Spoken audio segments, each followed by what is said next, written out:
Frères et sœurs paroissiens, la paix soit avec vous. Alors j'ai une nouvelle question.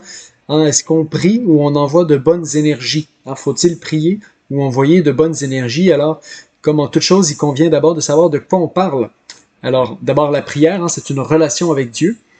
Et puis, les énergies, donc en physique moderne, il y a tout un sens des énergies avec le fait de mettre en mouvement, et puis on peut mesurer l'énergie, c'est les joules ou autres mesures, mais voilà. Qu'est-ce que ça signifie énergie? Donc, il y a tout un courant du New Age qui a tendance à donner quasiment une personnalité aux énergies, puis comme si on pouvait leur commander ou je ne sais quoi.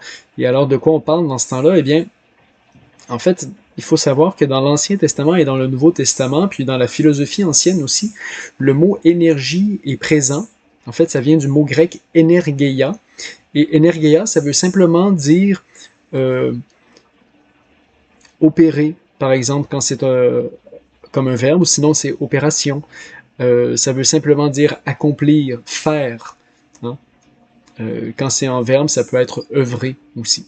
Et donc c'est un mot et un verbe qui sont très utilisés dans la Bible et notamment par rapport à Dieu. Alors je vais vous lire deux extraits de l'Ancien Testament du livre de la sagesse. Hein. La sagesse est la respiration de la puissance de Dieu, l'émanation toute pure de la gloire du souverain de l'univers. Rien de souillé ne peut l'atteindre. Elle est le rayonnement de la lumière éternelle. La sagesse est le miroir sans tache de l'activité, mais le mot grec ici c'est l'énergie. Elle est le miroir sans tache de l'énergie de Dieu, l'image de sa bonté.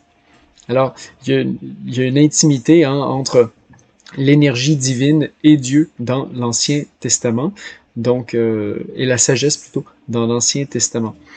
Ensuite, autre passage, donc dans le livre de la sagesse au chapitre 13, il est dit l'auteur même de la beauté est le créateur des astres et de tout. Si c'est leur puissance et leur efficacité qui ont frappé les philosophes, ils doivent comprendre à partir de ces choses combien est plus puissant celui qui les a faites. Hein. Et donc là, ici, on a le mot efficacité, mais en fait, le mot en grec, c'est énergie. Donc, ça serait, si c'est leur puissance aux choses de la nature et leur énergie qui ont frappé les philosophes, eh bien, en fait, ils auraient dû comprendre que cette énergie qui fait partie de la nature, eh bien, elle vient de Dieu. Autrement dit, dans la Bible comme dans les philosophes anciens, puis un peu comme en physique moderne aussi, c'est-à-dire qu'on reconnaît que là où il y a de la vie, là où il y a de l'être, de l'agir, il y a de l'énergie, forcément.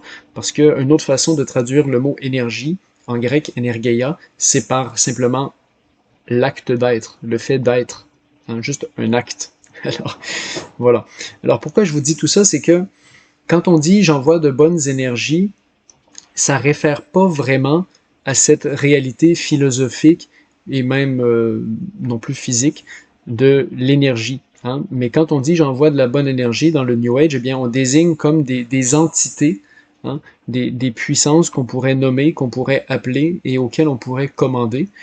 Et alors à ce moment-là, c'est complètement contraire en fait au sens biblique, au sens de la foi chrétienne, de ce que sont les énergies, c'est-à-dire simplement en fait une vitalité qui vient de Dieu et dont elle a Dieu comme source, et même en Dieu, Dieu on peut dire il est énergie totale en réalité, parce que c'est lui l'acte d'être le plus pur au niveau philosophique.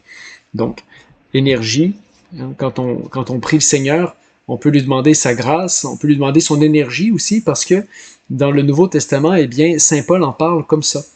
Parce que je vous dis, le mot énergie peut être traduit par opération, accomplir ou même acte. Et donc, ce sont des mots qui sont utilisés dans le Nouveau Testament.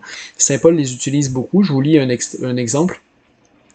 Donc, dans la lettre aux Éphésiens, en Dieu, nous sommes devenus héritiers. Nous avons été prédestinés suivant la résolution de celui qui énergise toute chose d'après le conseil de sa volonté.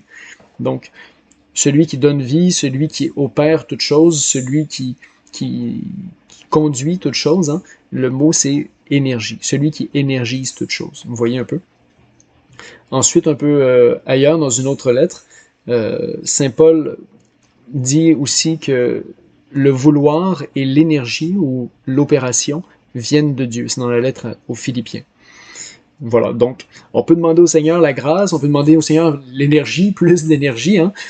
Entre autres aussi parce que le mot est utilisé pour désigner la résurrection et l'ascension du Christ. Voilà. Mais quand on fait ça, il faut bien savoir qu'en fait, ça n'a rien à voir avec les pratiques du New Age parce que on reconnaît que c'est Dieu le souverain de l'univers, c'est lui le maître de l'histoire, c'est lui qui guide nos vies, c'est lui qui nous accorde sa grâce, c'est lui qui nous conduit vers la béatitude éternelle.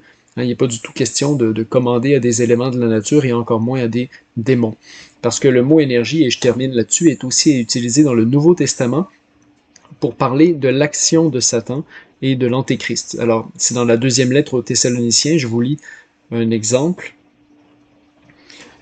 Hein, le mystère de l'iniquité est déjà à l'œuvre ou énergise déjà, mais en ce sens-là, on comprend que c'est une énergie très négative. Hein. Et puis, ensuite, un peu 2 versets plus loin, l'apparition de cet impie se fera par l'opération de Satan, par l'énergie de Satan, avec toutes sortes de miracles, de signes et de prodiges mensongers. Alors voilà, c'est pas parce que quelqu'un, par exemple, pratique du Reiki ou je ne sais quelle autre science occulte, hein, et qu'il pratique des miracles, que cela vient de Dieu. Donc tous les miracles ne viennent pas de Dieu, on le voit dans la Bible d'ailleurs, dans ce passage très précis de la deuxième lettre aux Thessaloniciens. Hein, on parle d'énergie, mais d'énergie qui est mensongère, et des signes véritables et même des miracles, mais qui sont mensongers. Alors voilà, méfions-nous de ces histoires d'énergie, qu'elles soient bonnes ou mauvaises d'ailleurs. Mettons notre confiance en Dieu, prions le Seigneur, invoquons sa grâce, hein, à la suite de tant de saints, d'hommes et de femmes qui se sont donnés, qui se sont abandonnés à la providence divine et qui ont reçu toute chose en abondance, toute énergie, hein, en abondance selon la résurrection de leur Seigneur. Alors je vous souhaite une bonne semaine, que Dieu vous bénisse. Bye.